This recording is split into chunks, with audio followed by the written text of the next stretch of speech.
కూడా బీసీ నాయకులం ప్రజాక్షేత్రంలోకి పోతా ఉన్నాం.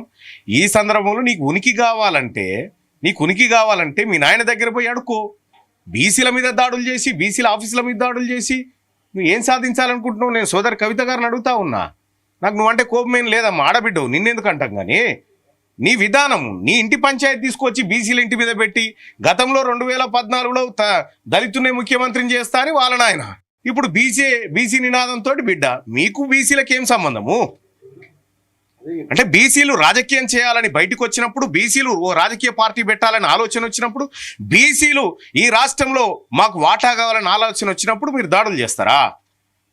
మీరు హత్యాయత్నాలు చేస్తారా? ఈ తెలంగాణ రాష్ట్రంలో నా ఆఫీస్లో చాలామంది పేదవాళ్ళు పొద్దునుంచి వచ్చి ఉంటారు, వాళ్ళ సమస్యల కోసం ఉంటారు. పొద్దున వందలాది మంది ప్రజలు వస్తే ఎక్కడికక్కడ డిస్పాచ్ చేసి పంపిస్తా ఉన్నాం, వాళ్ళతో మాట్లాడుతూ ఉన్నాం. ఆఖరికి గ్రామాల నుంచి భూ సమస్యలు తీసుకొని వచ్చిన ప్రజలను కూడా కొట్టిపోయారంటే కల్వకుంట్ల కవిత గారి ఇంటెన్షన్ ఏందో మాకు అర్థమవుతుంది. కల్వకుంట్ల కవిత గారి మీద హత్యాయత్నం కేసు నమోదు చేసి వెంటనే ఆమెను అరెస్ట్ చేయాలి. ఆమె ఎమ్మెల్సీ సభ్యత్వాన్ని రద్దు చేయాలి. ఆమె జాగృతి ఏదైతే ఉందో ఆ జాగృతి సంస్థను నిషేధించాలి.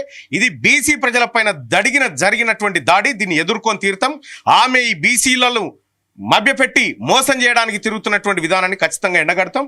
దీనిపైన నిన్ననే మేము కార్యాచరణ తీసుకోవాలనుకున్నాం, బీసీ ఉద్యమాన్ని మరో బలోపేతం చేయడానికి. 100% రాంచందర్ యాదవ్ గారిని కూడా మీ అందరిని కూడా మమేకమై ఈ బీసీ ఉద్యమాన్ని చేయాలనేటువంటి సమాలోచనలు జరుగుతూ ఉన్నాయి తెలంగాణ రాష్ట్రంలో. ఈ సందర్భంగా మా పైన దాడులు చేస్తున్నావు, తీన్మార్ మల్లన్న పైన దాడులు చేస్తున్నావు. తీన్మార్ మల్లన్న పైన ఇదివరకు 100 దాడులు చేశారు. తీన్మార్ మల్లన్న ఈ దాడులకు, హత్యలకు, హత్యా ప్రయత్నాలకు భయపడేటోడు కాదు. ఒకవేళ తీన్మార్ మల్లన్న తల ఉంచాల్సి వస్తే అది బీసీ ప్రజల కాళ్ళ దగ్గర తప్ప కానీ కల్వకుంట్ల దొరల పెత్తందారుల కాళ్ళ కాడ ఉంచేది ఉండదు. ఇది మా రాజ్యం.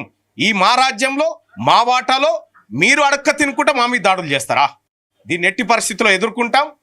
ఖచ్చితంగా ప్రజాక్షేత్రంలో ఎవరెవరైతే ఈ దాడుల వెనుక ఉన్నారో, ఎప్పుడైతే మేము బీసీ పార్టీ పెట్టబోతున్నామని అనౌన్స్ చేసినామో ఆ మాట చెప్పిన కరెక్ట్గా గంటన్నరకు దాడి జరిగింది మా మీద.